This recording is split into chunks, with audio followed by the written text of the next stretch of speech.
Hello and welcome to the Scottish Exhibition and Conference Centre here in Glasgow. I'm Rory Tate. And I'm Bethany Forbes.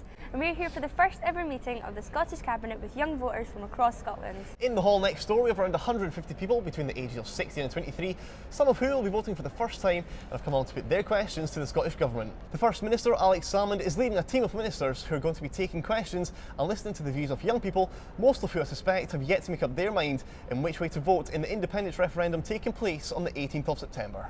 The Scottish Government has been travelling all over Scotland, meeting with the public to take questions on what their vision of an independent Scotland would look like. They've set out plans in this document here, Scotland's Future. A fairly heavy document. Have you read it yet, Rory? It is a pretty big book, but I've managed to memorise every single page. I'll take that as a no then. Yeah, maybe not. And I suspect that most of the audience here have not gone through it either, so today gives them a chance to ask their questions and give their opinions directly to the people who run Scotland. There are going to be a series of roundtable meetings where each Scottish Government Minister will meet a group of 20 people for 20 minutes. We've been told that no subject is off limits this afternoon and the ministers have no idea what's going to be asked of them. Could get interesting. Yes, then. it certainly could. And they then come back together at the end of these roundtable sessions for a group question and answer session led by the First Minister himself. We have reporters who are going to be at each table and are going to join us to share what they've heard at these roundtable discussions. We're also going to go live to some of the tables to listen in on what is being said. I'm certainly looking forward to that. And we also hope to bring in some guests from Young Scot, Youth Link and the Scottish Youth Parliament to chat about the events and opportunities like today. So now we're joined by Nicola Sturgeon, the Deputy First Minister. So Nicola, I guess the first question that we need to ask you is, events like these, what's the importance of them? I think it's really important for members of the government to get out and about and speak to people about the reasons that we believe Scotland should be an independent country, and young people have got a big voice in this referendum. 16 and 17-year-olds are getting to vote for the first time in a national election or referendum, so it's really important that we hear what's important to young people, and the young people here get the chance to ask us questions. I think it's going to be a really exciting day, a really fun day as well.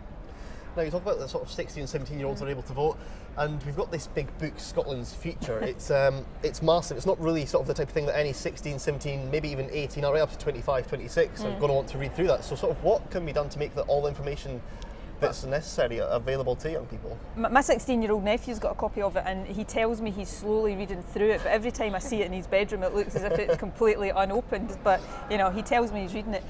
We're trying to make that as accessible as possible, so although it's a big book because it's designed to give people as much information as possible in one place, you can go online and you can search for the thing that's most important to you, and we're producing today a summary of it, particularly geared towards young people, to give them some of the answers to questions in an accessible format. So what we're trying to do is make the information and the answers to questions available in whatever form is most convenient for people. So if people want the weight of information, they can get it. If they want something that's short and sharp, they can get that as well. Yep, and so on another topic, say education. A lot of people talk about further education, like unis and uni fees. What do you think is going to happen if we become an independent Scotland?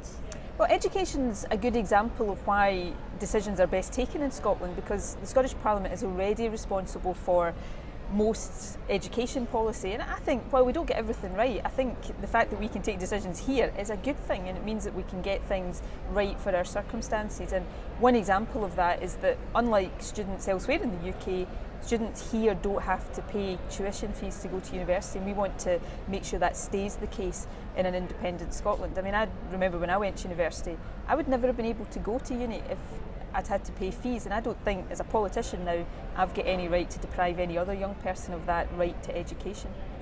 And just sort of talking about sort of university and opportunities, I'm a former Wonder Apprentice myself, and sort of a Wonder Apprenticeship was like a great way to sort of learn and earn at the same time, and it's been a great stepping stone for me to get into university. So is there any sort of plans to sort of, if we were to become independent, that like there'd be more modern apprenticeships or be more push for them? Well, we've got record numbers of modern apprenticeships in Scotland already.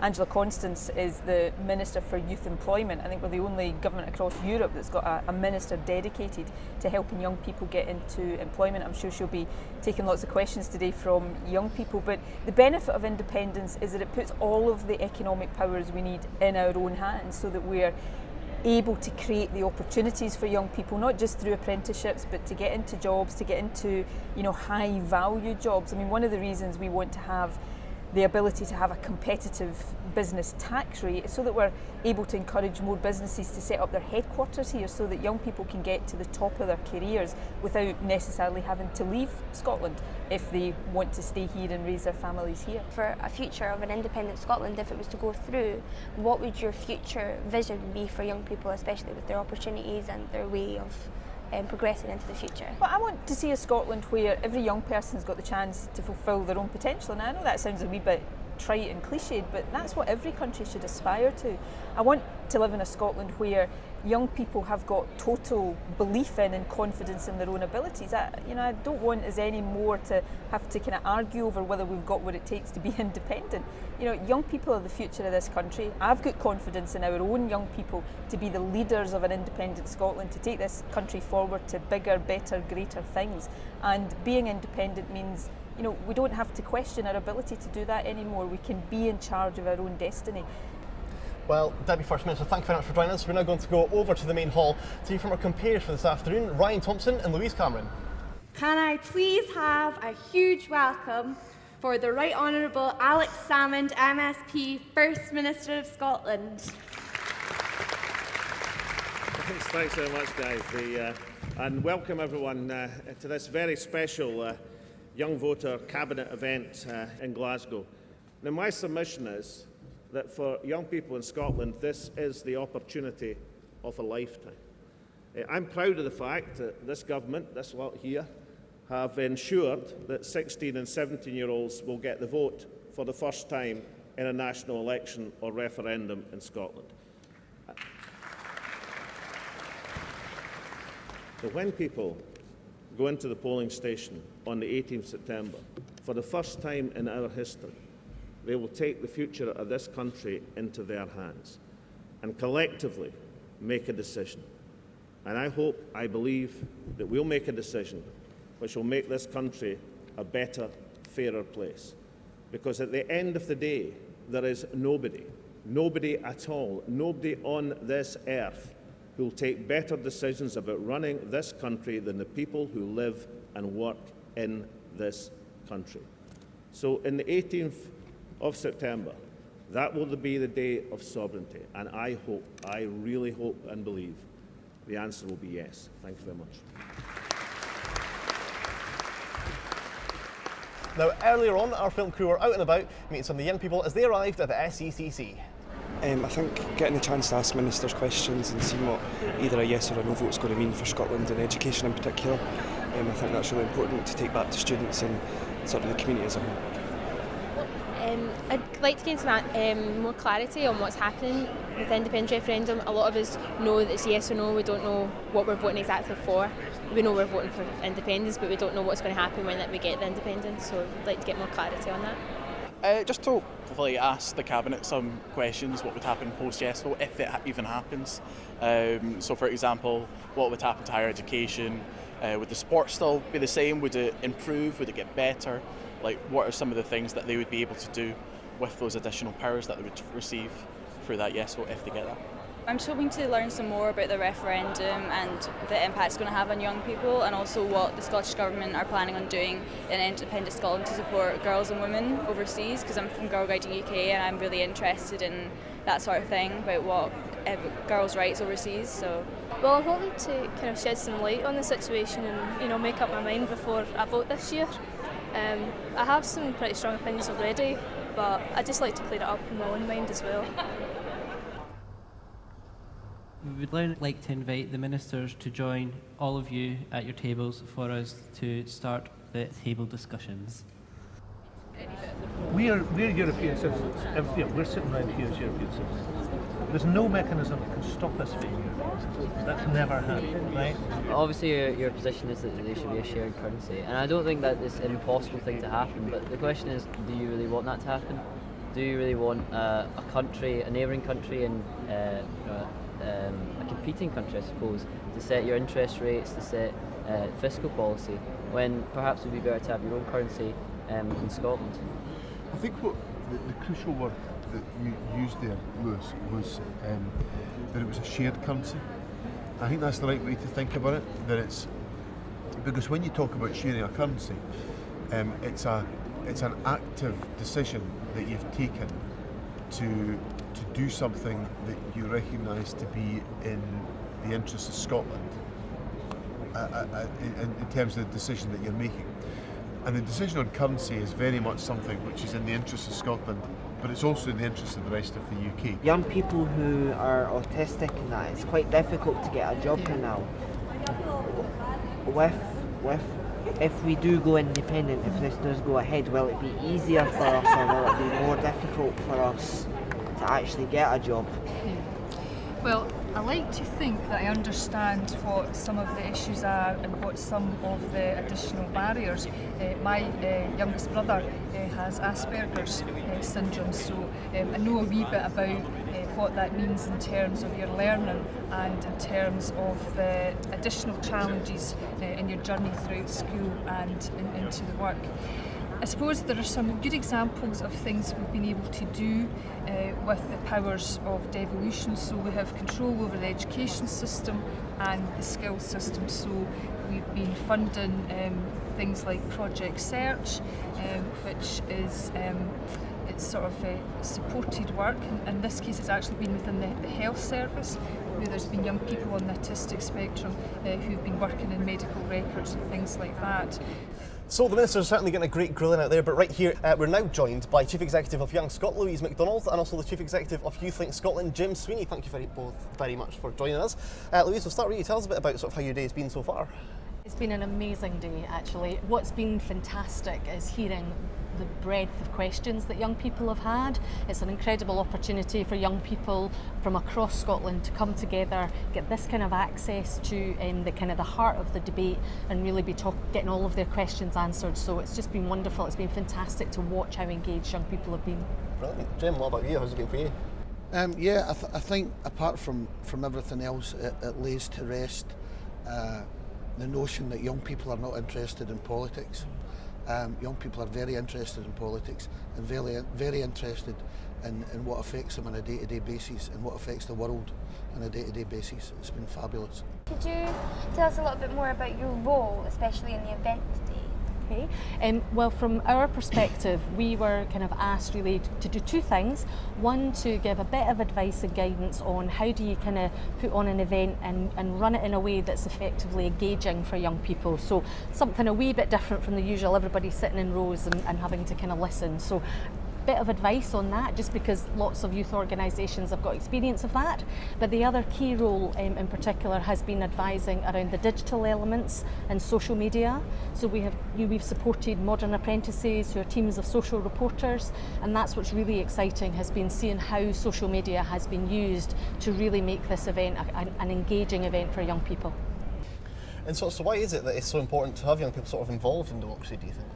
It's so important that they get beyond party politics and they get to the real issues that affect them on a day-to-day basis, and that they've got a say in it and a view, and also this time is the first time they'll have a vote at that age, 16 and 17. So it's absolutely critical for us to mobilise those young people so they use their franchise. Brilliant. Well, Louise, Jim, thank you both for joining us.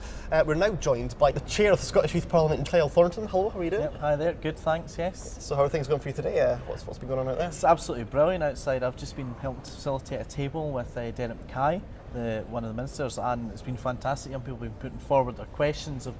Some of them have been grilling the minister a little bit, so it's been really good. People have been, talking about what's important to them, what they'll be voting on in the referendum, what are the big issues, getting to ask the kind of, if you like, almost the simple questions to the experts in the room, being able to ask, what does the white paper mean, what's all this all about, so it's been fantastic, it's been really good. Brilliant. So how are they coping with those questions? Are they coping pretty well? Yes, the minister coped pretty well with them. He's been batting them off. You'll be pleased to hear me say.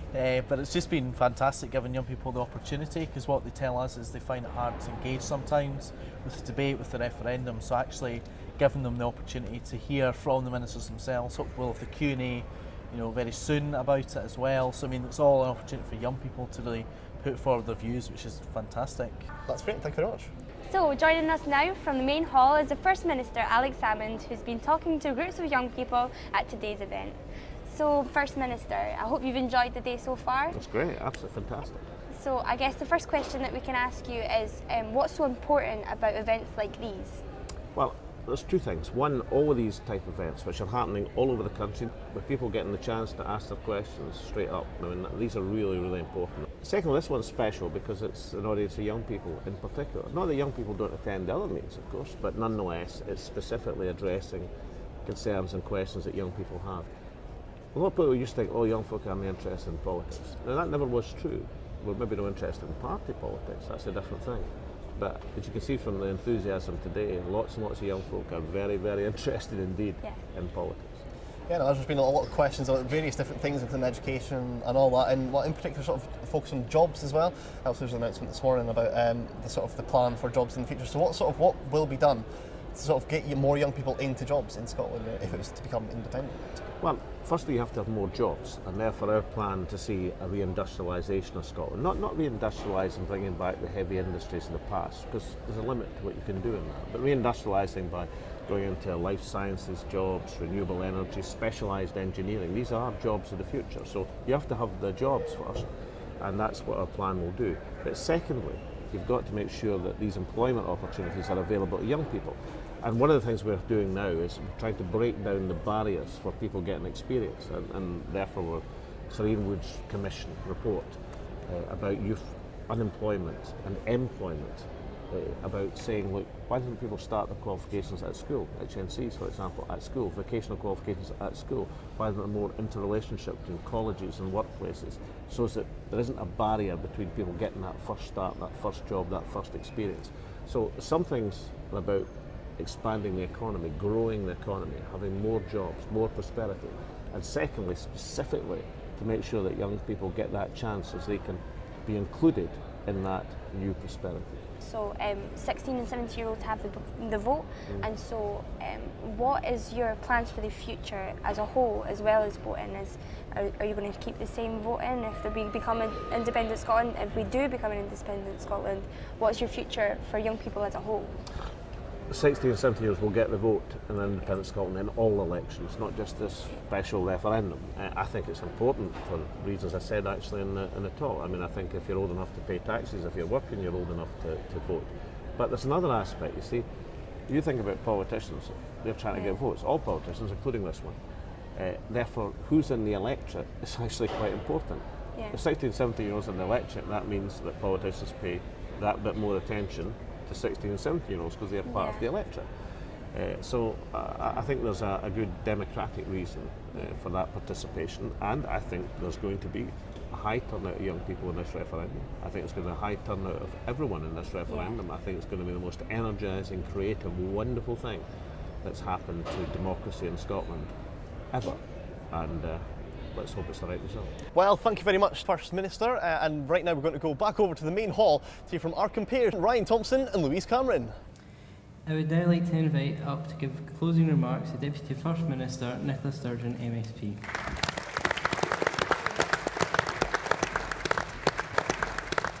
It's been a real privilege for me and for the rest of the Cabinet here to meet all of you today, to spend time with you, to talk to you, to get our photographs taken with you, and to understand a bit more about the issues that are really important to you.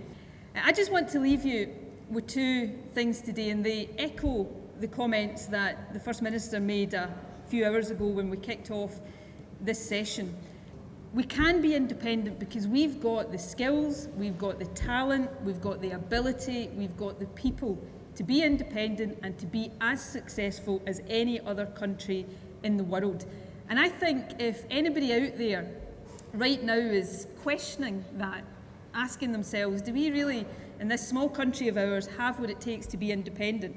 If they came into this room right now and talked to all of you, they would no longer doubt that, because you're the future of this country. And I've spoken to people today who want to be politicians, God help you. People who want to be doctors and nurses. I've spoken to people who want to be mechanics. I've spoken to a young guy who's just applied to join the army. I've spoken to the cadets. I've spoken to somebody who wants to be a painter and decorator. You are the future of this country. You're the leaders, you're the politicians, you're the business people, you're the medics. And one of the big things, the biggest things that gives me confidence that we've got what it takes, not just to be an independent country, but to be a successful independent country, is all of you. So the next time you hear somebody saying, Scotland can't be independent, my advice to you is take it as a personal insult, because they're questioning your ability to be the people that will lead this country as an independent country and lead it to bigger, better and greater things. So that's the first point I want you to take away from this. We can do this. The second point is we should do it. Because by being independent, we give ourselves the ability to shape the future of this country, to use all of our wealth, to use all of our talent, to use all of our ability to make sure this country is the best it can possibly be for us and for generations yet to come. So we can do this and we should do this. And I hope that we've gone some way today to persuading you that that's the case. So thank you again for being here. I think you've given all of us a kind of different experience today in the way we did this. I've certainly thoroughly enjoyed it, and you have all made it the successful event that it's been. So go out there, think about what you've heard, make up your mind. I hope you come to a certain decision, but however you decide, you'll make the right decision for you and make sure you cast that vote on the 18th of September. Thank you all very much indeed. So we just heard Nicola Sturgeon, Deputy First Minister, close the event, but before we go, we have two social reporters here, Hannah and Martin. And so, Hannah, I'll come to you first. I think the first question I want to ask is what, as a social reporter, your role is? So our role today was we were each given 3 tables with different themes which were chaired by ministers and officials. And we were basically just reporting the questions that young people posed to them and the answers, as well as sending out a few pictures. Yep. And Martin, did you enjoy your role as a social reporter? Yeah, it was good fun. We got to get kind of involved with the kind of minister and stuff like that. Kind of when we done like the question and answers, we got to kind of hear questions what we'd kind of like to ask ourselves. So that was good fun. And we'll see you both were sitting at the tables when all the ministers were being posed questions. How did they take the questions? Did they take it well? Yes, I think they took them very well and they answered them great as well, that were easy to understand and not overcomplicated for young people. So nothing too tricky. And what has been your highlight for today? I think my highlight has been seeing the young people and how enthusiastic they have been to get involved and ask questions and not be shy or scared to. Hannah, Martin, thank you both very much for joining us. And while we're getting close to the end of the programme, it's been a great day though. I'm absolutely enjoying myself. Well, what's been your highlight, Bethany? Say like meeting really, really important and amazing people. What about you? For me, it's probably got to be that interview with Alex Salmond. It's been absolutely fantastic. So I've enjoyed it. I hope you've enjoyed it too, and thank you very much for joining us.